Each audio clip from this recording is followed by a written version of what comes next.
Right, there's a lot of great content now on YouTube. People posting up stuff from the prime. Actually, this is 1979 on the right here with Seve, and looking at his swing. I mean, you can imagine how athletic and gifted this guy was.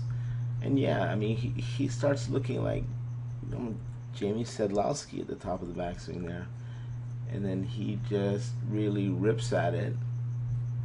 You can see how his foot's spinning off the ground. I mean, just really wild looking, meaning it doesn't look like what we see in any of today's PGA Tour guys. I mean, absolutely, the closest might be, I mean, maybe Bubba Watson. I mean, he is not in what maybe everyone here would say, oh, he's not in control. I mean, he's just too wild looking. But again, see, this is a genius, right? This is a thoroughbred. This is a guy who knew how to play the game.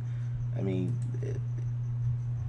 I think not enough credit is given to these kind of players who have all these right moves and able to control the ball. This is another view, again from the same year, 79. You can see all the foot spinning, really rotating his body well, and just, I mean, just really giving it a rip.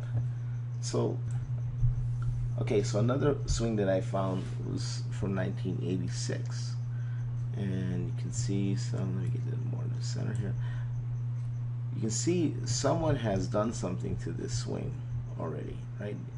You can imagine, okay, so he's not going to move off the ball so much as in 1979. He's not going to overswing, meaning, oh, we can't have the club go a little past parallel, you know, that's you know, a loose sort of swing that's not going to be in control. You can see all these little things that people would want to kind of cut down on, meaning like you have excessive knee movement. You know, your left knee moves way too much on the backswing. I mean, we don't want to see this kind of. You can just see them just taking away all of the moves, and by doing that, I mean, you know, do we really understand what's going to cause somebody to go downhill? So look at how much his knee is really bent. His foot is slightly supinated, the right foot, so it's kind of rolling outward a little bit. The weight's on the outside of the foot. He looks so perfect here, right? Again, it looks so perfect.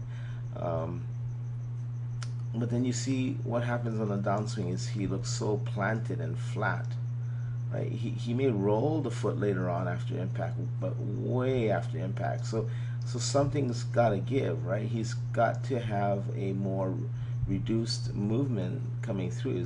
He can't rotate if he's not rotating the entire foot leg, right? Spinning it to get to that kind of a follow through. I mean, look at where his back is facing. I mean, this might be, again, one of those moves or one of those kind of swings that, you know, Tiger may have copied, you know, back in the day. So look at how different that looks. I mean, on the left clearly looks nicer, but what is happening down here? We may never know. I mean, you know, there's just not enough high-speed shutter video and high-speed, you know, high frame rate to actually understand what this genius guy here must have been able to do with the swing that, you know, was winning a lot of tournaments and majors, and then, you know, as he got to be more beautiful with the swing, then, you know, he just went downhill.